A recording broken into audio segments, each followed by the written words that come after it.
There we go. Oh, Hello. what's up? Good.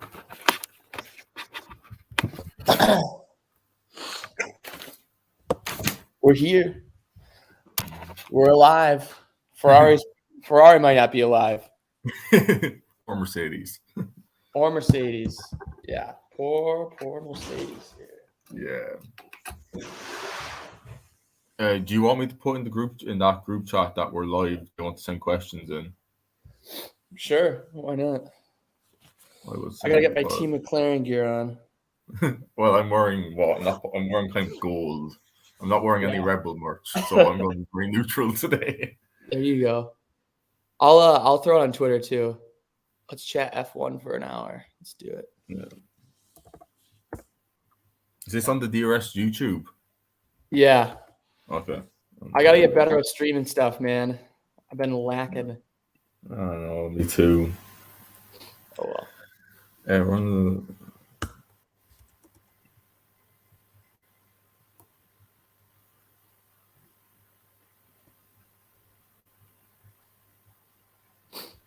Yeah. So how do you think the race went? Great question. So personally, I think for me, the first takeaway was I knew going into the first corner, I was like, is Charles going to actually is he going to have as good of a lead as he did yesterday, as good of a start rather? And Verstappen right away instantly gets after it. Mm-hmm. I feel so bad for Carlos. He's been cursed. Yeah. I'm convinced he's actually been cursed. There's another podcast out there called the Sector 4 podcast, and they always talk about how they think Carlos is going to get on a podium, and I'm pretty sure they've cursed him. So that was tough. The results for me were surprising though too. It's like risk reward there. I mean, Charles going for so much damage with points, that kind of sucks. But I don't know. Overall, I think it was pretty boring till the end there, to be honest. There's a few laps of some excitement. You end up seeing Fernando Alonso's damage, kind of what happened with him and Mick after the first lap, which is interesting to see. But I thought it was kind of boring till the end there. Mercedes was a little bit of a surprise. I don't know what's going on with Lewis Hamilton's car. And call me crazy. Have you ever seen more emphasis ever on a person getting lapped than Lewis Hamilton by Max Verstappen? Yeah, I was literally saying to her, like, it will be hurtful. It's hurtful for Mercedes that, but I think Checo did lap Hamilton, but he got unlapped when he pitted. It will be hurtful. Verstappen did lap Hamilton, but yeah, I think that was I've seen the most commentary that people actually get of Lewis Hamilton being lapped. Yeah. I'm trying to think of with it too. Any other big surprises for you, I guess, in the race? We did at least see Norris take a podium. That was nice. Weirdly enough, I feel like the average Lando Norris fan is like I was saying in Twitter, is like between 14 to 20 or so. Think he's a GOAT because of what he's done previously on. So I'm sure this will be some fuel for McLaren. But that is pretty surprising to even see a team like McLaren, how slow they were after the first race. We made those jokes. Windows still loading. Yeah. It's not Google Chrome. They got to be pretty thrilled. What's the fastest Google app? Well, what are they now? I think they're Google. Let's say that. Yeah, Google Chrome. Yeah. No longer Internet Explorer. Yeah, I think another big shout out is Sebastian Vettel in the Aston Martin and Lance Stroll. Literally getting points in that John Deere car. Was Vettel? I didn't even see. Was Vettel actually voted driver of the day? No, Verstappen got it. Verstappen got it. Okay, I gotta say, I don't think you can ask for much more if you're Aston Martin after the week that they've had. You know, the rumors going around about Lawrence Stroll possibly wanting to sell the team. Only team on the grid was 0 points. Mm-hmm. You know? Yeah. But definitely. They're pulling it up now. So Charles is still leading. Max is in second with 59 points. Charles has got 86. Sergio is 54. George Russell 49. Carlos 28. So, man. Yeah. Also nice to see K-Mag. Ninth, I think he finished. Yep. So Haas is at least still in the points. And now it's just Latifi, Hulkenberg, and Mick Schumacher, who have 0 points. Yeah, I felt bad for Schumacher yesterday because like he got in the top 10, but only the top 8 got points. Mm-hmm. And he, a lot of fans on Twitter were not happy, felt bad for him that he got into the points, but it didn't count at that time. Yeah. What did you? I agree. I think the sprint race point format is pretty interesting. The top 8 getting it. Was that sprint race more exciting than the real race for the most part? In some ways, I would say yes. I don't know how they're going to actually determine the sprint races, in the future, but yeah, this is not a track where you really get a lot of overtaking, normally. Yeah, it was like, yeah, I think the last year's tracks were better for overtaking, but like we're going to see it. Austria is a good track for overtaking, so we'll see what it's like at the sprint. But they're thinking of doing 6 sprints next year. I would be curious if they preface how they're actually picking the sprint races in particular. For races, tracks that are boring, to have a sprint race with it, I could see it too. But other tracks too that are more suited for overtaking in general might be the ones that giving the fans more or less what we want. What do you reckon, by the way, of the fact of DRS taking so long to actually get enabled during this race with the race directors? You could have there's a lot of conspiracies going around on Twitter right now saying why it hasn't been enabled, but I think safety is one because you can't DRS and rain do not go well. It's just it's very unstable. Like how it's dangerous when you have DRS open with rain. But I think they were very hesitant. I think after qualifying, they did about I think it was like 5 red flags, and some of them shouldn't have been red flags. And yeah, I don't know. I was surprised very as well why it took so long for DRS, and then when DRS did come, it helped. But then there was DRS trains, and yeah, you saw in the sprint race, the DRS was very powerful. But like you saw Perez, you saw Verstappen, you saw Sainz, but you could say they had that Red Bull was very fast on the straight anyway. But yeah. I was surprised why it took so long for the DRS to come out. So I say that's going to be a talking point as well from the FIA. They're going to have to release a statement saying why. Yeah. Well, that's the first time we've had it this season, so a delay might be trying to figure out how dry the track conditions were. And we also don't know with the weather if they anticipated rain was actually going to come back or not. But definitely not having that in there was kind of a bummer, but it did help, as it was even pointed out by Crofty on the cast, that not having DRS is going to help, obviously, Red Bull sort their way from start to finish. Verstappen really didn't get challenged pretty much the entire race. There was one time where it was a little bit close, but I mean, outside of the first lap and after the safety car, so and that's a great win from this week too. Latifi finished a race. And he had some sprocket that came out of his car. That was pretty funny.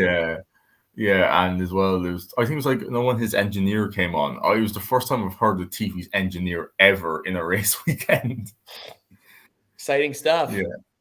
Yeah, and as well, it was the first time Verstappen was leading a race and Latifi didn't cause a safety car. Yeah.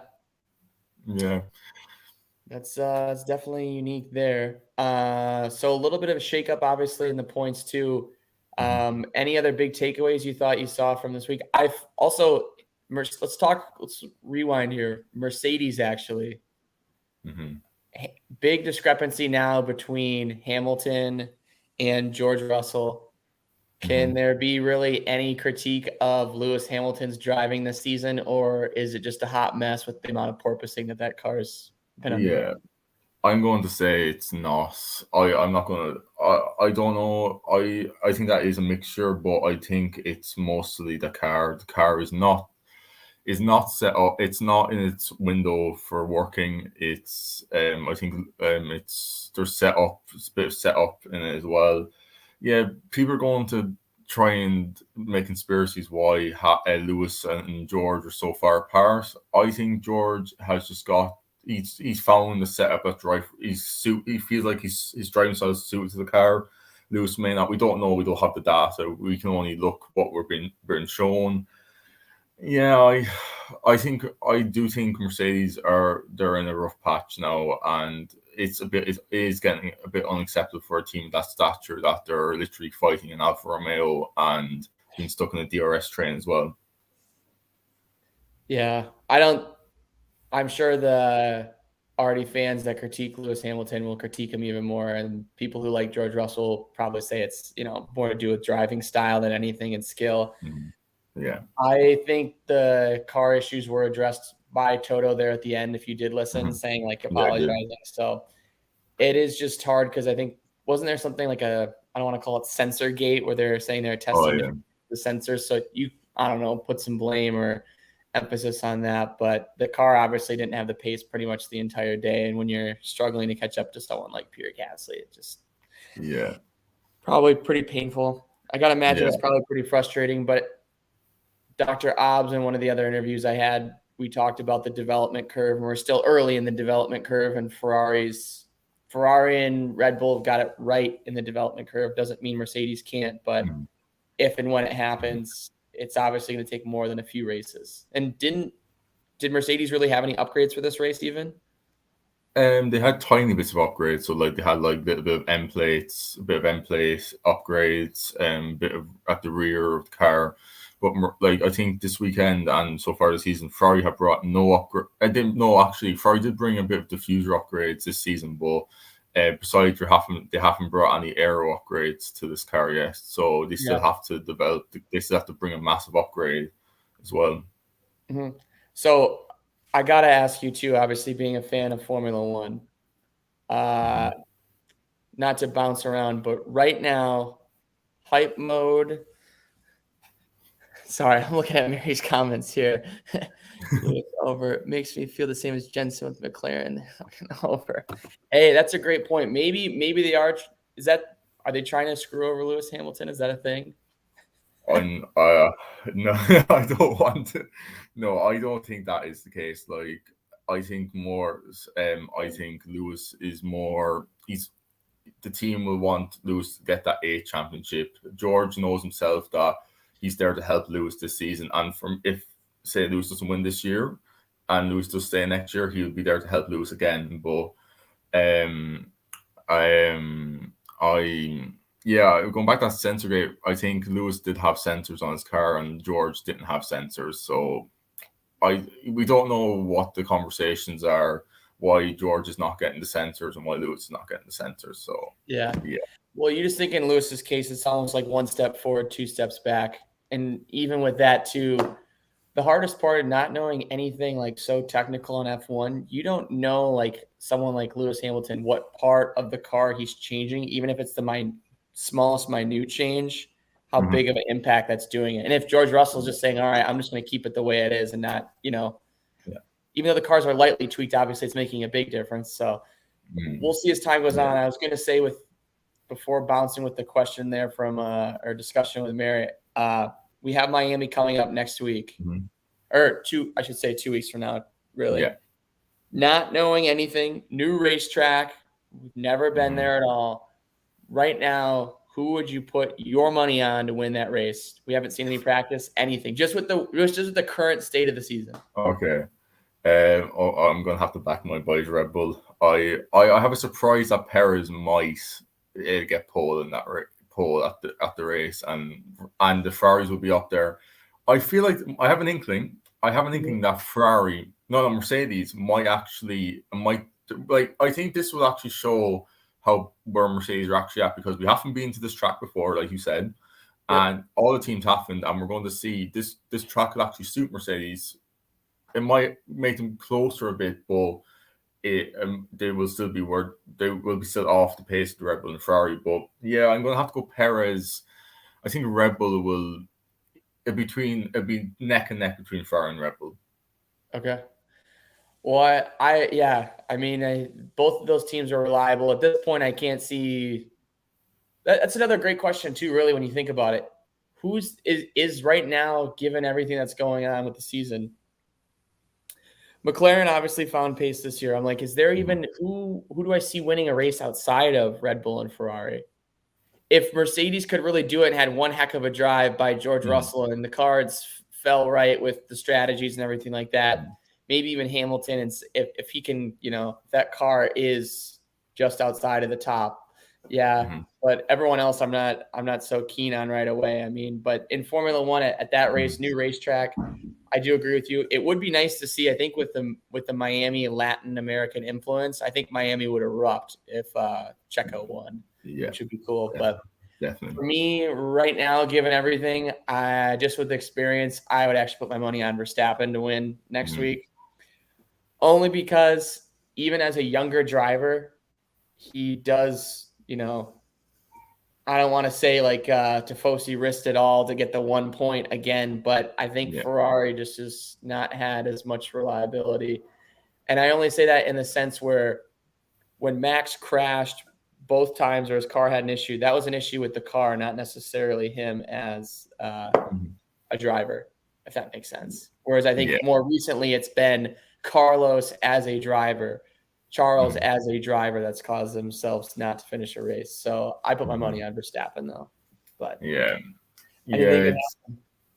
anything can happen. Like, we don't know the weather yet until we get near to the time to Miami. It's probably going to be dry unless some climate change comes along. Yeah, there's no way. If the Miami Grand Prix rains, that is just very unfortunate. Miami is Florida in general just gets so much sun. That'd be pretty disappointing. I've been skeptical of the race before, and I actually would love to see it even as executed as it could be. Make it the most ideal day, because let's be honest, if that racetrack, there's a lot of there's some straights on it, but if that race is boring and the race is raining, that just says a lot already about the future of the race potentially. Granted, I don't see either happening, but that's why we watch.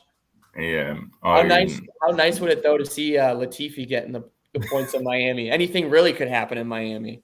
Well, think about if it does rain in Miami, that the fake yacht little harbor will actually be full of water instead of tarmac.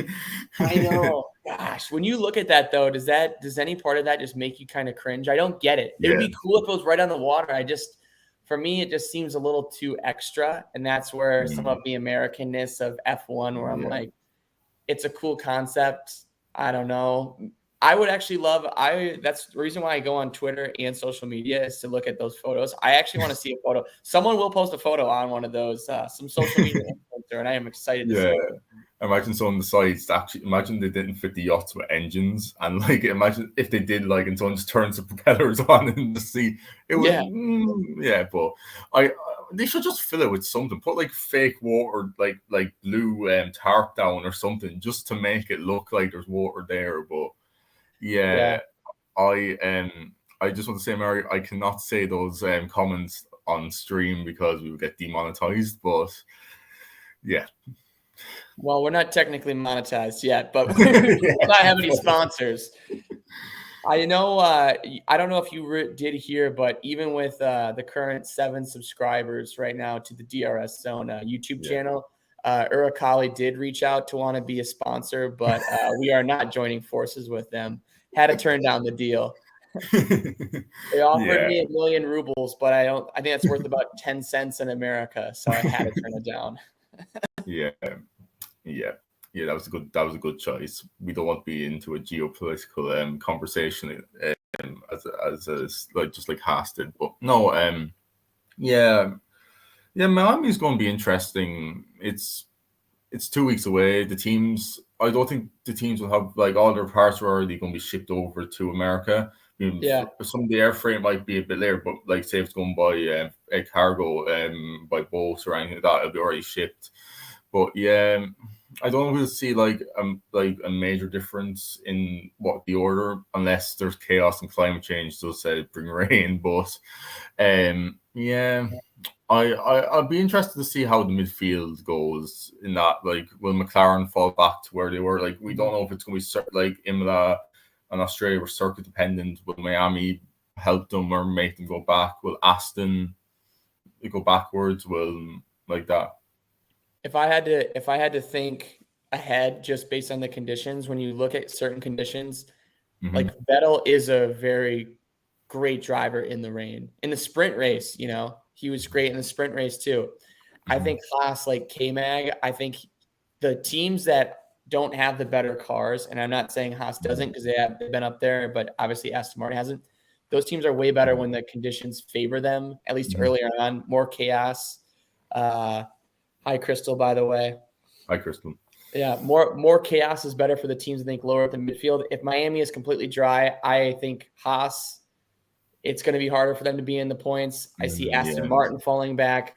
I see this as being like pretty much identical to what the standings are on the current grid. Obviously, some shakeup, but teams that haven't gotten points like Williams, I don't know if I see it. If Albon has one hell of a drive again, maybe, sure. But I don't see an insane shakeup in the grid on this race in particular. But I do still hopefully see, Ferrari and Red Bull battling it out, and who knows about Mercedes. And McLaren, I mean, obviously, who knows too. Seems like they need racetracks where their brakes can actually get cooled.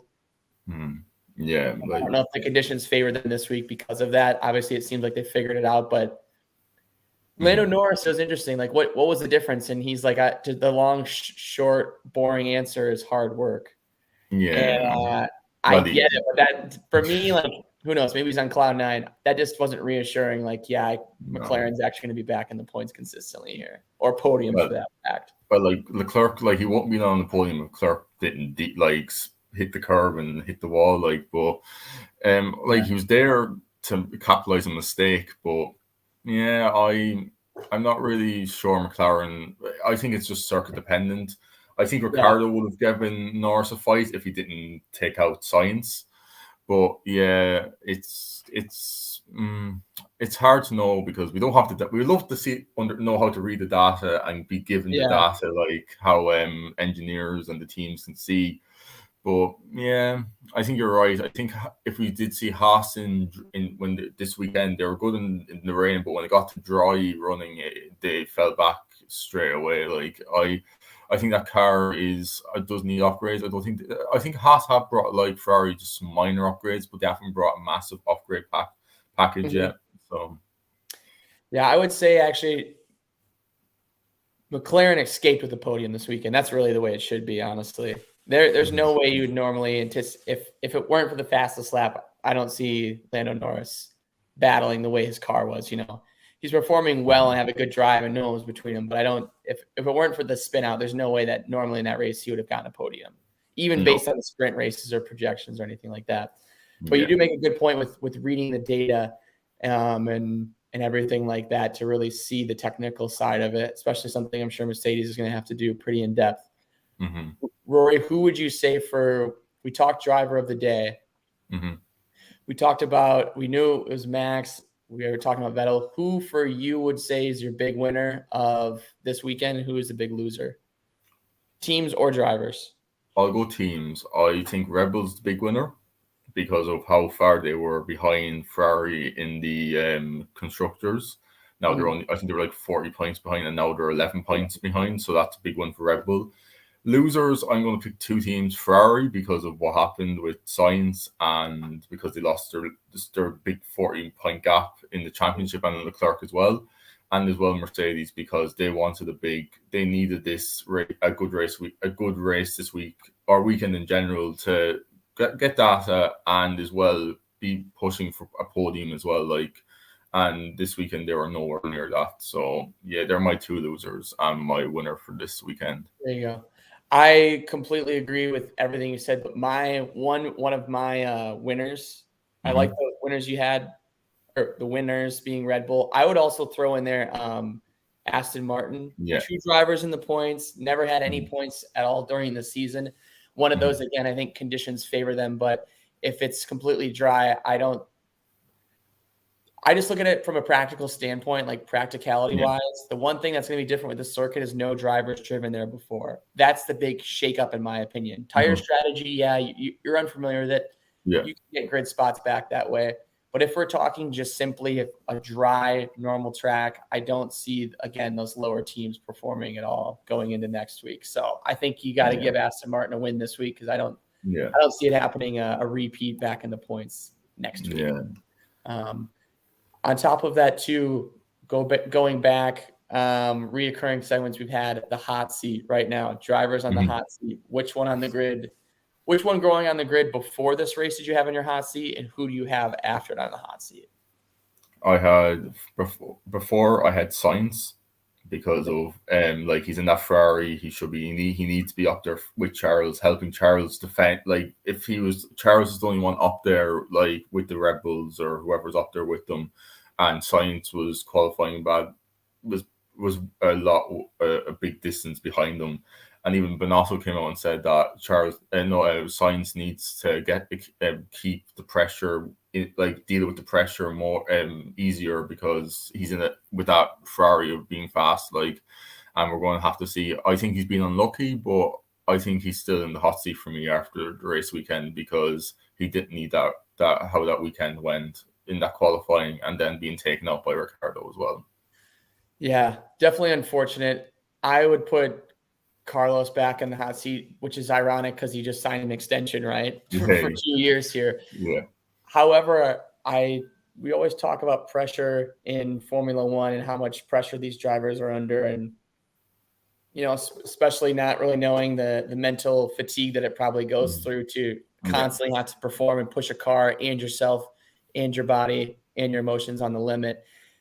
Going into it was Carlos just because Ferrari, hypothetically, air quotes, is back. They have a car that proves it can win. Yeah. And Carlos, unfortunately, hasn't delivered the car across the finish line consistently enough for that to happen. Yeah. So he was on it before, he's on it after. And I also will throw in a non-driver hot seat. I want to go with the Sky Sports coverage. The pre-show was atrocious this week. I don't say it lightly, but this week in general, we had two guys that were randomly interviewed who knew nothing about Formula One. I didn't see that interview, but I saw on Twitter, so I caught up pretty quick. Me too. I was like, what's the point of this? I get it, social media, but cringe. And then before the race, you had that Nico Rosberg. It was just they really didn't get the patch right. One of the other co-hosts, Naomi, who I actually do like her takes, she didn't really say anything during that, which I was like, I get that she's there, but she wasn't contributing. I don't think that was any fault of her own, but it was kind of just weird. And then before the race too, when Crofty was going around or not Crofty, I think it was Kravitz, right? Yeah. Before the race, he's walking around. He interviewed Christian Horner. I think Christian Horner said damn or something like that. And they both looked at each other like Horner's swearing again. But it just was cringy. It was just it's spontaneous journalism all over the place. And I'm like, you know what? For the Formula One Grand Prix coming to Miami, it's maybe it might be time we get some American coverage too. I might not actually mind it. Nothing against Sky Sports, but I just I don't know if I can consistently watch this anymore. I'd rather honestly turn on the race when lights are out and go. And just mute it, but I to be honest, I can't stand American coverage. Same over here in Ireland, I can't stand my country's coverage of games or everything. It's very cringy. It's turning a lot like American coverage. But I agree with the coverage. It turned into the Red Bull show once again. But I think I enjoyed having Ant and Ted Kravitz as the grid walk, but Martin beats Martin Brundle doing a grid walk. I think we missed Martin Brundle this weekend. Oh, that was great. I honestly, so in America here too, we have on CBS, they'll broadcast a lot of National Football League, NFL games.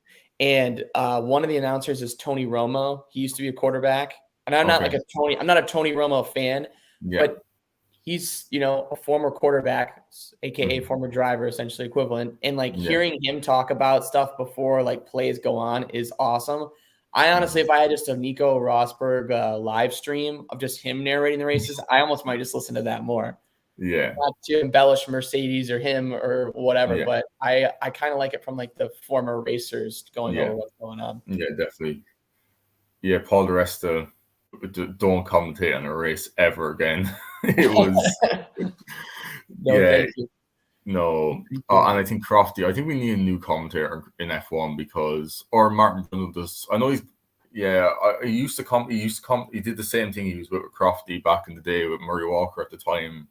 He used to co-commentate, but I think reshufflement of the Sky broadcast, or need to figure out how, like, a new, like, how they do it. Like, it's kind of getting a bit repetitive and boring at this point.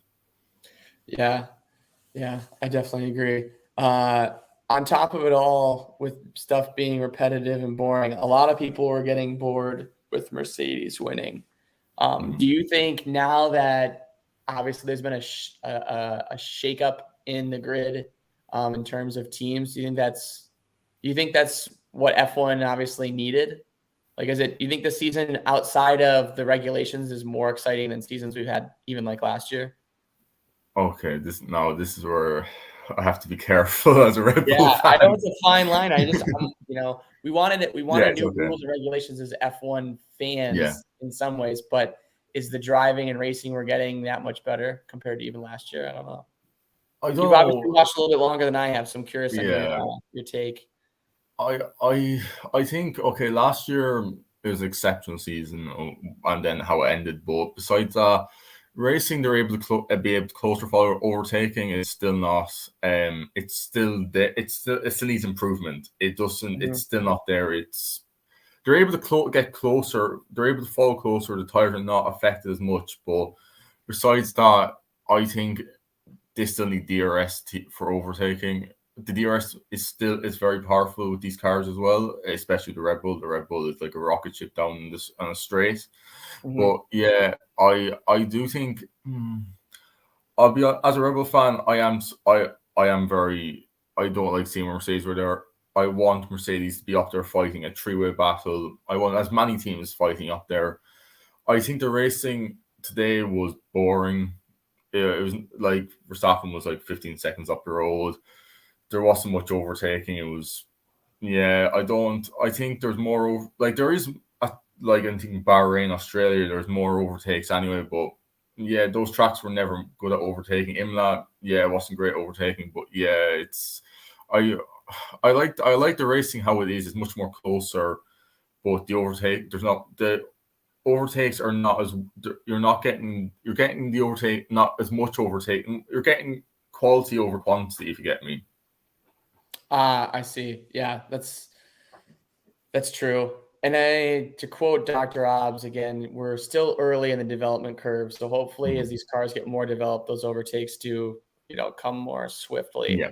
Because the lack of dirty air when it comes to the main straights and cars being able to go faster. Yeah. I would love to know going into before Miami what the basis for holding off on some of the DRS zones this weekend was, and what in their mind the race directors are looking for when it comes to actually reallowing it to actually occur. Because I think the thing that's going to be frustrating is we get the rule changes where the team principals can't pester the race director anymore, which is good. However, at the same token, now they're only supposed to ask questions, I guess, during the race. Yeah. So if your DMs are getting blown up saying, why isn't DRS zone being activated by every single team, I think you got to come up with a good answer. But for me, I think the season personally is more exciting than last season when it comes to not having last season was its own thing. But in general, I think it's nicer when you have more teams fighting at the top and in general. Yeah. And they're in the midfield as well. There's two. What was that? Sorry. Like saying the midfield as well. Like you're nice seeing Haas being able to jump, like, or fighting. Williams are thereabouts. They're still a bit like they're between, like they're hanging. They're like on a line, and they're literally trying to hold on to it, like, and try and catch up with the people. Yeah, I agree. I also think it's nice to see Haas not as the doormat for the F1 anymore. Yeah. And with that too, one thing we didn't even chat about this past week. Well, we touched on it. Lawrence Stroll, the possibility of him selling it to Audi. Yeah. Thoughts on that? I think that's going to be good for F1. Because if you have to imagine if Stroll were to sell the team, I would not see Stroll staying in the spot necessarily. And I don't even know if Vettel would want to necessarily stay either. And then I also think of it, we also got Latifi. I think probably won't be in F1 based on his season performance this year and recently. So no Canadian drivers in F1, no Canadian owners.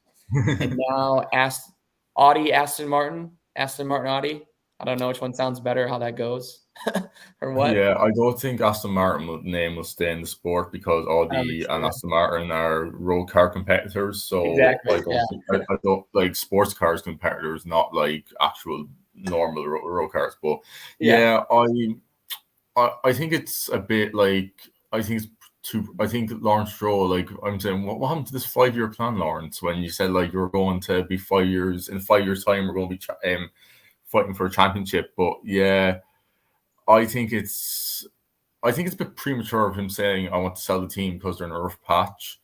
I know he wants the best for his. I know his best for his shares in Aston Martin and Lance Stroll, of course. But yeah, I agree. I think I saw somewhere if he does sell the team, he'll try and keep majority stake in the team or a amount of shares to say that Stroll has to stay in the seat.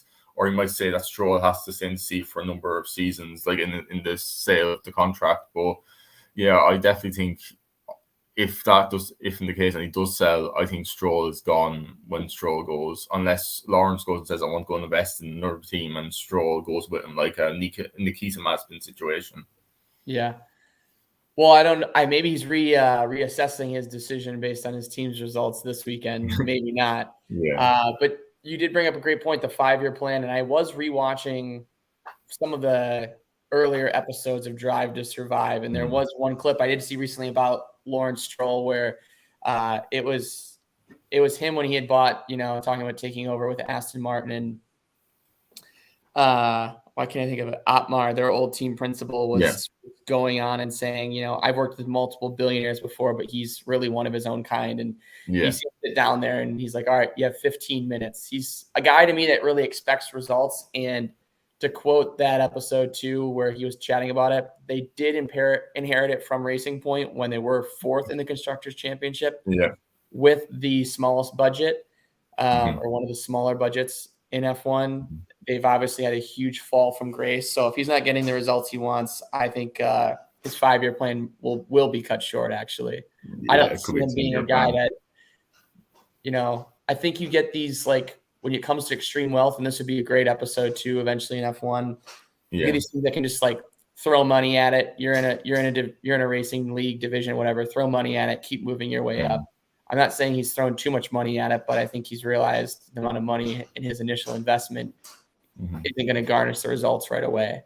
You could argue the same thing with Mercedes being the best team, like where they are in that development curve right now. They've either focused too much time and attention on last season, not enough on this season, and is not garnishing the results they want. So, well, in fairness, they did sacrifice in the sense that last year they said they were sacrificing 2021. They did bring the upgrade in Silverstone, and they did say that they were going to upgrade, but sacrificing for this year, if they're saying they're going to, after saying they said there's rumors that they'll bring a big upgrade in Spain, and if that doesn't happen, they say we're going to sacrifice for next year, I would be unhappy. Like if I was a Mercedes fan, I'd be pretty unhappy in that sense. I would agree with all Mercedes fans and Lewis fans or George fans that they need that it's unacceptable if that is the case. Like if they're sacrificing this year for next year.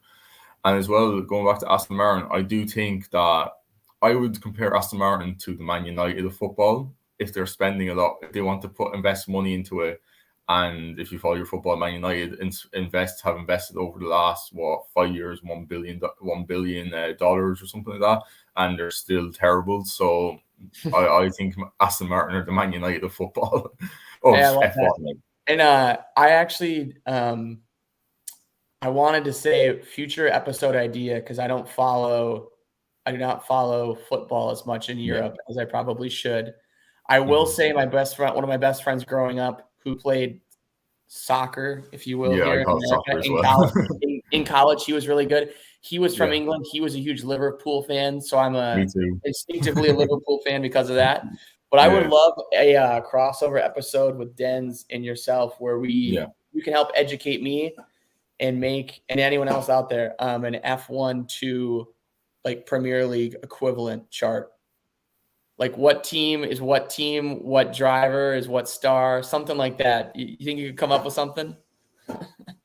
Yeah, I could probably help you, but it helps your I have no education. idea about it, so I was like, I'm just trying to draw comparisons here. But It's like any sport you follow, you can compare it to F1 or try to make comparisons like that. If you understand the sport, like you might like in college football or NFL, like you can find comparisons with of teams or how it's run to F1. Like so, yeah, that's how I think how Aston Martin is, and you can see as well that Aston Martin is, or not Aston Martin, F1 in general, how it is like you see with the total comments now, like people, there's some fans calling for total to get out the team or like that, and it's like F1 and football are like a cutthroat business in a sense.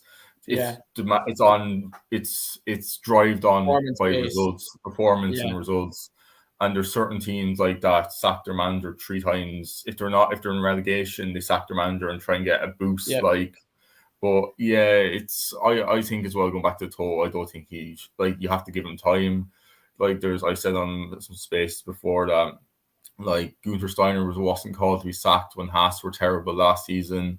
Who else? Andreas Seidel. Yeah.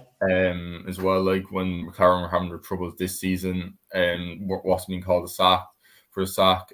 Christian Horner at times over his period of Red Bull being terrible, he wasn't. Like there was rumors that he was going to be sacked by Red Bull, but they didn't sack him in the end.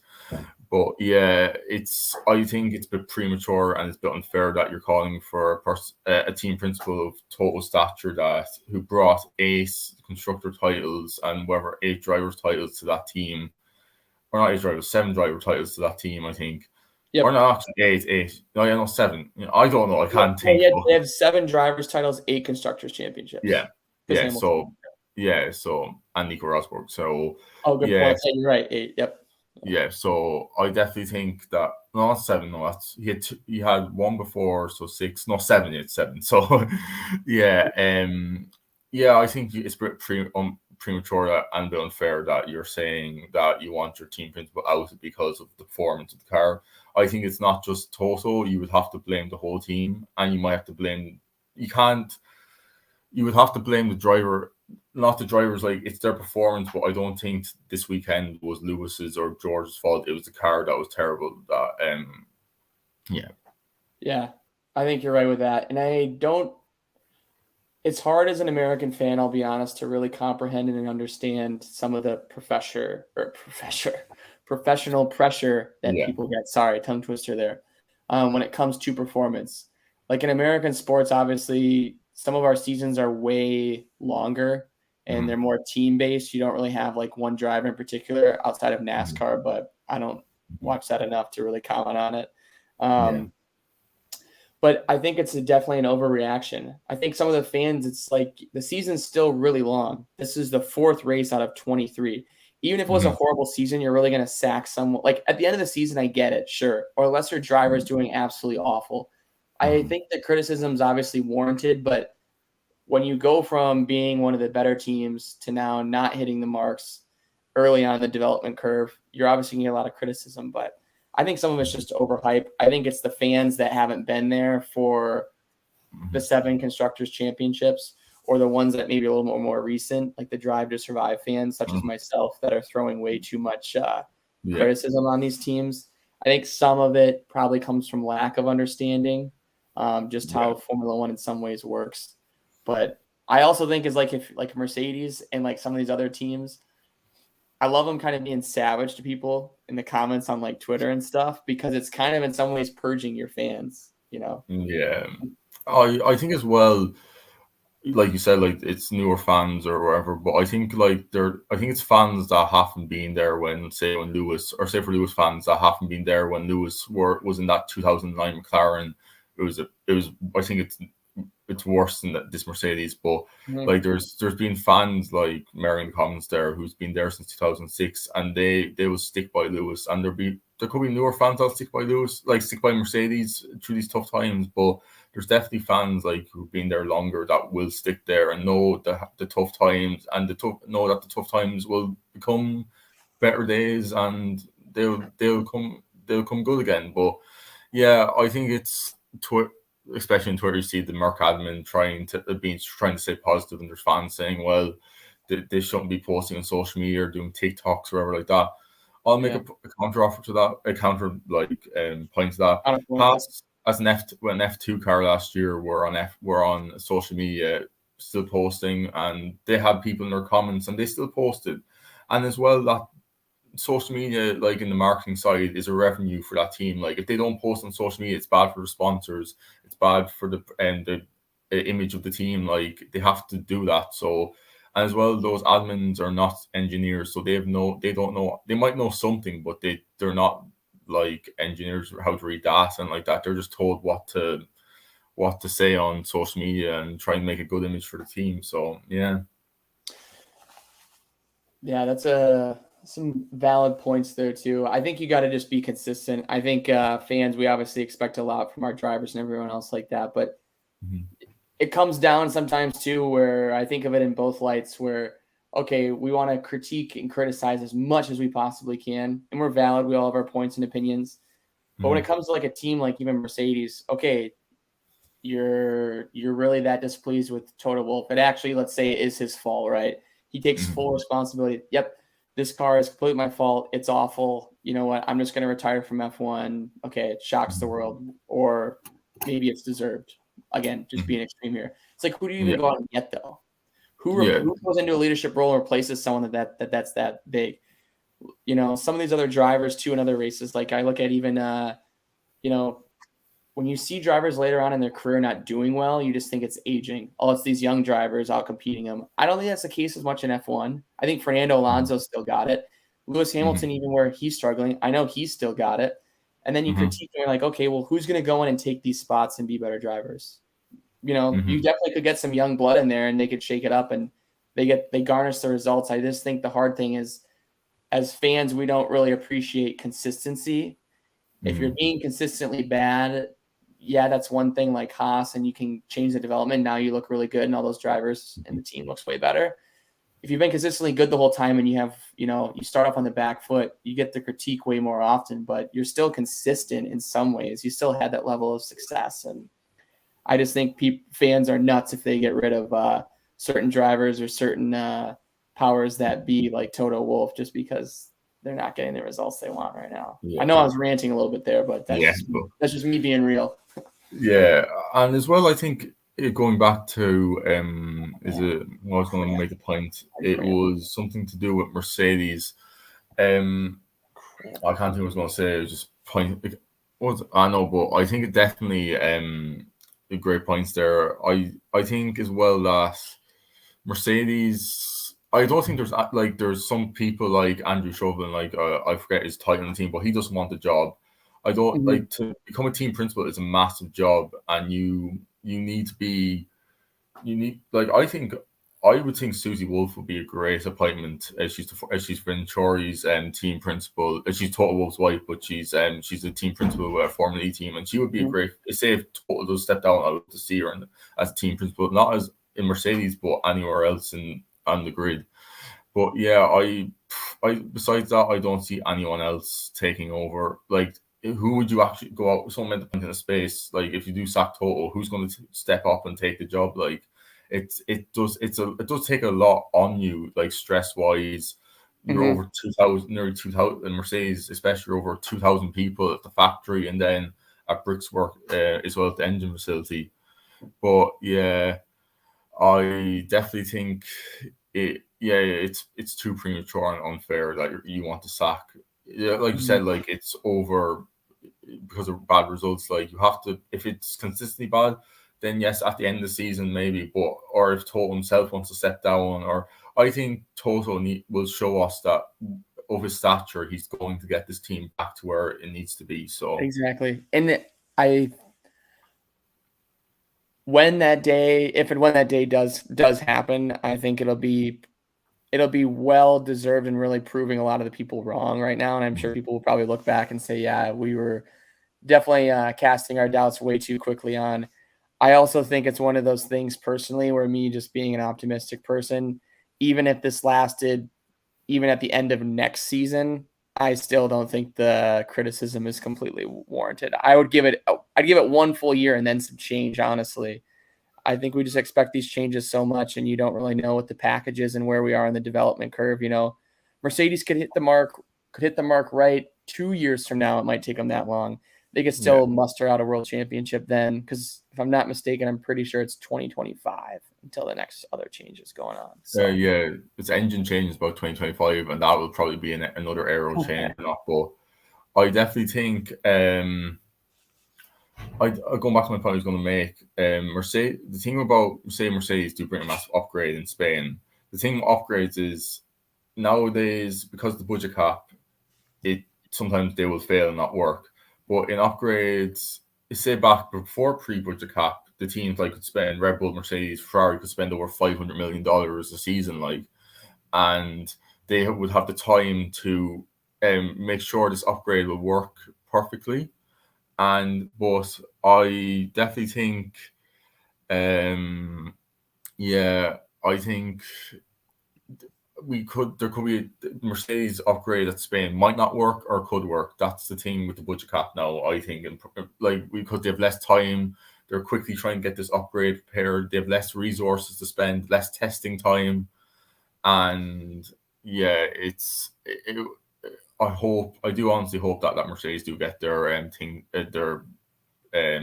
they're good. I don't want to swear, but their bad luggage with them behind, back where they should be, up at the front of that statue of a team. Yep. And I don't want to wrap up too quick here, but I have to go in a bit. But if I'm going to throw this on the podcast, if that's okay. So I'll chop and edit it. So to make my life easier, I'm just going to hit some hard hitting questions here at the end, so I don't have to edit as much. So real quickly. All right. So up to this season at this point right now, Rory,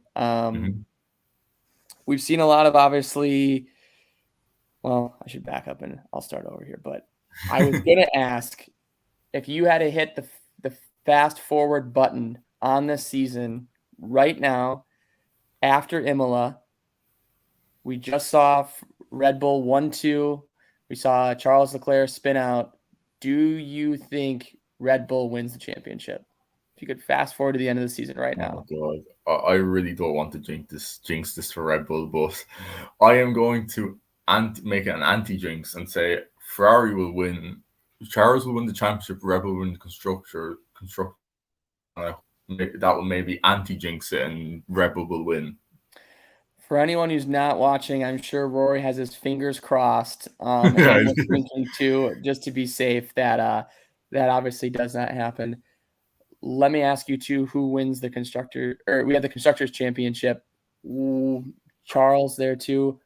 Which driver next season is not going to be an F1? Latifi. 100%. All right. He has to go. He's adios.